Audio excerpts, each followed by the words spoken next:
Hey guys, this is Allie with Allie Answers. I hope that you're having a fantastic day. If this is your first time watching one of my videos, then welcome. And if you're a returning watcher or subscriber, thank you so much. Every time you give me a thumbs up, comment down below, or share this with someone, or subscribe, which is totally free, $0, then it actually helps more people see these videos so we can do more good. It is extremely rare for anyone to escape childhood without a little bit of trauma. I mean, let's be real. Most of us have not perfect relationships with our family, whether it is our parents, our grandparents. And if you're in a marriage, chances are good that you may have had some negative experiences. If you haven't, then that is absolutely amazing, and I am truly happy for you. But this video is for the rest of us. I feel like it's really important to say this after having been with so many people who are at the end of their lives and coach so many families who are taking care of loved ones through the end of their life. I want to remind those of us who may not have had a perfect childhood or a perfect relationship with whoever it is that might be about ready to pass, that it is still important, if it's possible, for us to participate in their end of life, no matter the situation. And I promise you, I have friends who have experienced nearly all the things, the really bad things, the Jerry Springer things, the Dr. Phil things. I promise I am by no means minimizing what you went through in your life at all. But most of us, as we've gotten older, and especially if we've had children, realize that our parents, they're real people, right? And even if it's your spouse or your sister or whatever, but I'm talking mostly about parents, obviously, we know they're real people. They made mistakes. Just like you and me, they have said things that they probably regretted. And if they didn't regret at that point, or they've never said that they regret it, it doesn't mean that they never did regret it. I promise you. I always say there are things that I regret from last week. So how can I judge someone based on 30 years ago, 60 years ago? We all make our choices, and sometimes they're not great choices. But I think what's important is that as people and as humans, that we support one another. We know that it's important for us that we support other people in our lives. So if your relationship is so broken that you cannot visit that person, you cannot support them, that's honestly between you and your therapist, and I respect that. But for most of us, being involved in the last days of someone's life is a gift. It's a gift to us because we have an opportunity to say the things that need to be said. Some people think that this is a time to say their truth. I am going to be the opposite of those people, and I'm going to tell you this is not your time.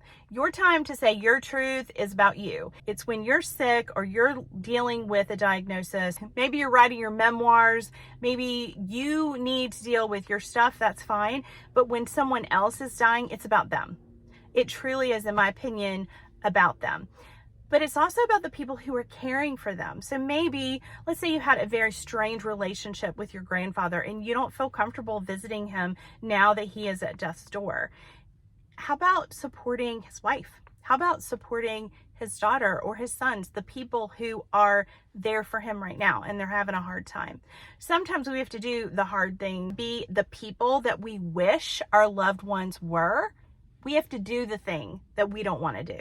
You don't have to tell your husband who cheated on you your entire marriage that he was the best husband ever. You don't have to do that. But I think it's important for you that you show up, that you say what they did do that was good, because most people didn't do all bad things, right? They accomplished something. Maybe it was the perfect biscuit. Maybe your grandmother was mean as fire, but she made amazing biscuits. Maybe your grandfather was just a raging alcoholic, but he loved you well. Maybe he always told you how important you would be in this world. Every person has redeeming value, some redeeming value. And the person who will hurt the most for you not being involved in your family's end of life, honestly, is you. I've seen many families at the funeral home or at the funeral absolutely distraught because they wish they had gone back and said nice things. They had held that person's hand, that they had spent a few kind moments with someone. And it is often not until that person passes away that they realize the loss, and you can't go back. You can't get that time back. You may not want to visit for them, but I think that you need to visit for you, and you need to keep your words kind to the best of your ability so that you don't one day regret what you said. The other thing is that we know that the younger generation, they're looking at us. They're watching us, and they're seeing how we treat our loved ones as they prepare to leave this world. And they're taking note. Part of our job is to show others how we want to be treated. And the way that you treat your loved ones is actually an important lesson for others. I say this because I care. I've seen a lot of trauma made worse because people just didn't do the thing. They didn't just go, squeeze someone's hand, give them a kiss on the head, and forgive them. Just forgive them. Because guess what? They're people just like you and me. And they make mistakes. They did. It might have been huge. It might have been awful. But the people I know who made peace with the broken human that their loved one was are the happiest people I know. They are the happiest. That's my advice. Take it or leave it. Feel free to share this video with someone that you think needs to hear it. And we'll do something lighter next time. Thanks so much for hanging out with me, and I'll see you next time. Bye-bye.